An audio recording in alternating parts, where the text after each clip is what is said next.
Mes bien-aimés dans le Seigneur, soyez bénis. Alors aujourd'hui, nous allons partager la parole de vie dans Luc, chapitre 9. Dans Luc, chapitre 9.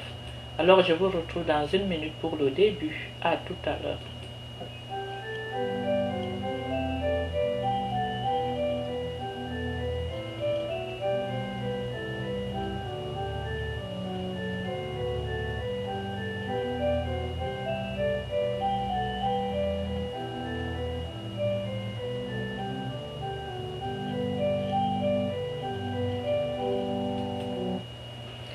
Merci. Luc chapitre 9. Ayant convoqué les 12, il leur donna puissance et pouvoir sur tous les démons et sur les maladies pour les guérir. Et il les envoya proclamer le royaume de Dieu et faire des guérisons. Il leur dit, ne prenez rien pour la route, ni bâton, ni besace, ni pain, ni argent. N'ayez pas non plus chacun 2 tuniques. En quelque maison que vous entriez, demeurez-y et partez de là. Quant à ceux qui ne vous accueilleront pas, sortez de cette ville et secouez la poussière de vos pieds en témoignage contre eux. Étant partis, ils passaient de village en village, annonçant la bonne nouvelle et faisant partout des guérisons. Hérode, le tétrarque, apprit tout ce qui se passait, et il était fort perplexe, car certains disaient, c'est Jean qui est ressuscité d'entre les morts. Certains, c'est Élie qui est reparu. D'autres, c'est un des anciens prophètes qui est ressuscité. Mais Hérode dit, Jean, moi, je l'ai fait décapiter. Quel est-il donc, celui dont j'entends dire de telles choses? Et il cherchait à le voir. À leur retour, les apôtres lui racontèrent tout ce qu'ils avaient fait. Les prenant alors avec lui, il se retira à l'écart, vers une ville appelée Bethsaïde. Mais les foules, ayant compris, partirent à sa suite. Il leur fit bon accueil, leur parla du royaume de Dieu et rendit la santé à ceux qui avaient besoin de guérison. Le jour commença à baisser. S'approchant, les 12 lui dirent, renvoie la foule, afin qu'ils aillent dans les villages et fermes d'alentour pour y trouver logis et provisions. Car nous sommes ici dans un endroit désert. Mais il leur dit, donnez-leur vous-même à manger. Ils dirent, nous n'avons pas plus de 5 pains et de 2 poissons, à moins peut-être d'aller nous-mêmes acheter de la nourriture pour tout ce peuple, car il y avait bien 5000 hommes. Mais il dit à ses disciples, faites-les s'étendre par groupe d'une 50aine. Ils agirent ainsi et les firent tous s'étendre. Prenant alors les 5 pains et les 2 poissons, il leva les yeux au ciel, les bénit, les rompit, et il les donnait aux disciples pour les servir à la foule. Ils mangèrent et furent tous rassasiés, et ce qu'ils avaient eu de reste fut emporté, 12 couffins de morceaux. Et il advint, comme il était à prier, seul n'ayant avec lui que les disciples, qu'il les interrogea en disant, qui suis-je au dire des foules? Ils répondirent, Jean le Baptiste, pour d'autres, Élie, pour d'autres, un des anciens prophètes est ressuscité. Mais pour vous, leur dit-il, qui suis-je? Pierre répondit, le Christ de Dieu. Mais lui leur enjoignit et prescrivit de ne le dire à personne. Le Fils de l'homme, dit-il, doit souffrir beaucoup, être rejeté par les anciens, les grands prêtres et les scribes, être tué et, le troisième jour, ressuscité. Et il disait à tous, si quelqu'un veut venir à ma suite, qu'il se renie lui-même, qu'il se charge de sa croix chaque jour et qu'il me suive. Qui veut en effet sauver sa vie la perdra. Mais qui perdra sa vie à cause de moi, celui-là la sauvera. Que sert donc à l'homme de gagner le monde entier, s'il se perd ou se ruine lui-même? Car celui qui aura rougi de moi et de mes paroles, de celui-là le Fils de l'homme rougira, lorsqu'il viendra dans sa gloire et dans celle du Père et des saints anges. Je vous le dis vraiment, il en est de présents ici même qui ne goûteront pas la mort, avant d'avoir vu le royaume de Dieu. Mes bien-aimés dans le Seigneur, je vais vous laisser souffler 1 minute en musique et nous allons continuer.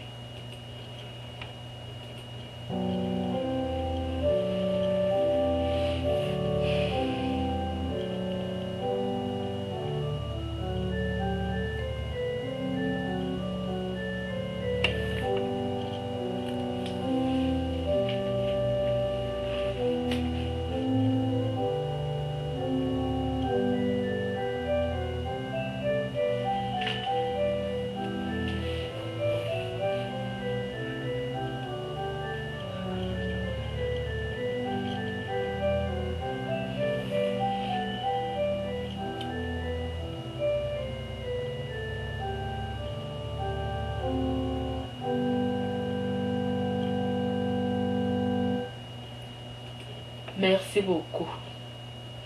Alors nous allons continuer. La transfiguration. Or, il advint, environ 8 jours après ces paroles, que, prenant avec lui Pierre, Jean et Jacques, il gravit la montagne pour prier.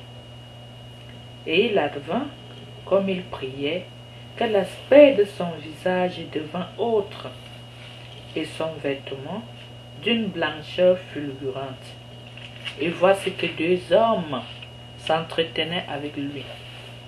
C'étaient Moïse et Élie, qui, apparus en gloire, parlaient de son départ, qu'il allait accomplir à Jérusalem.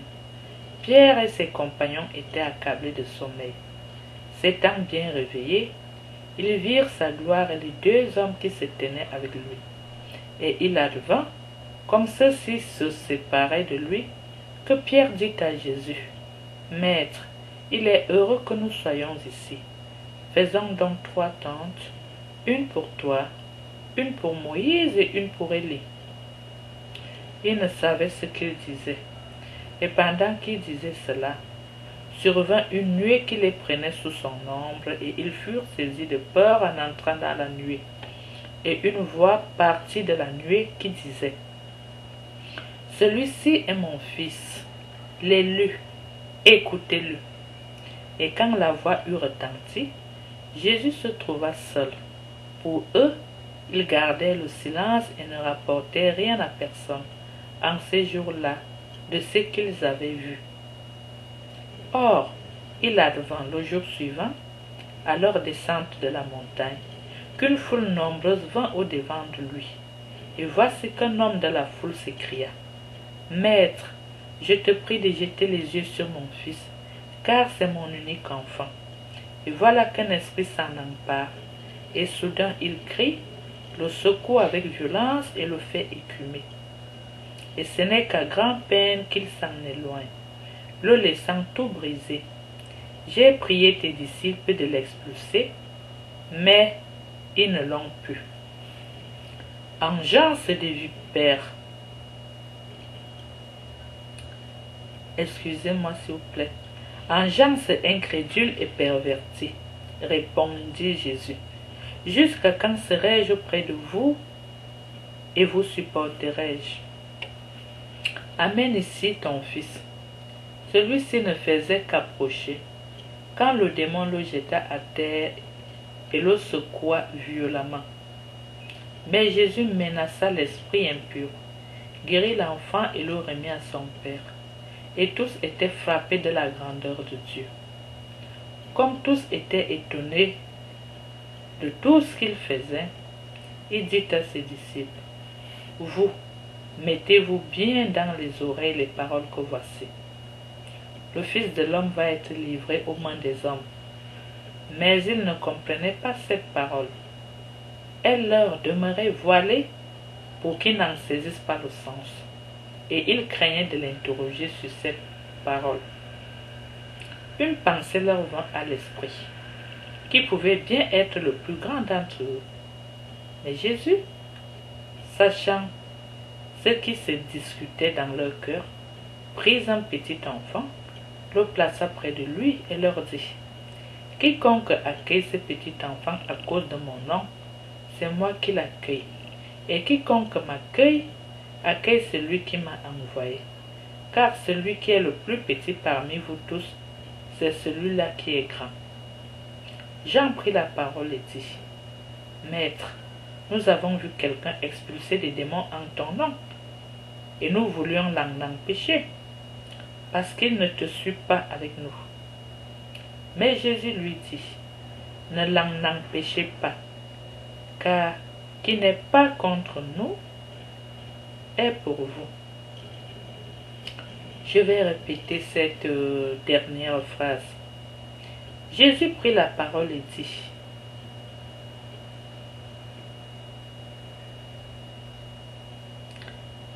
« Ne l'en empêchez pas, car qui n'est pas contre vous est pour vous. »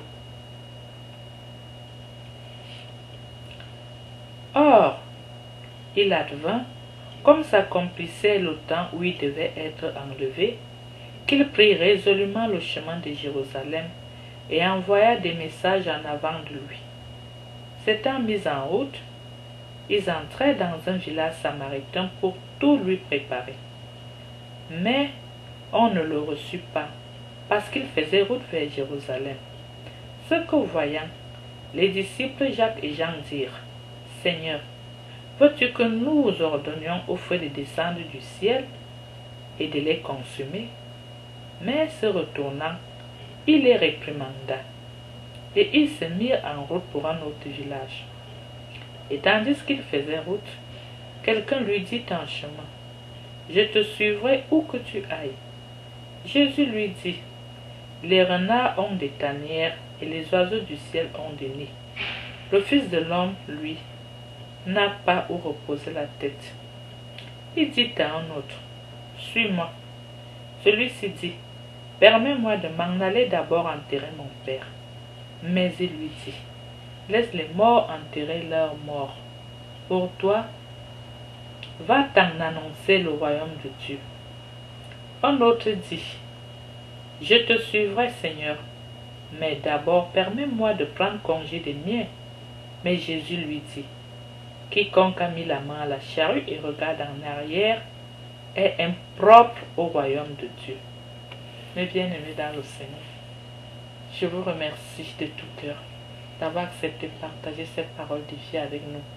Nous nous retrouverons au partage suivant. Et que Dieu bénisse chacun de vous.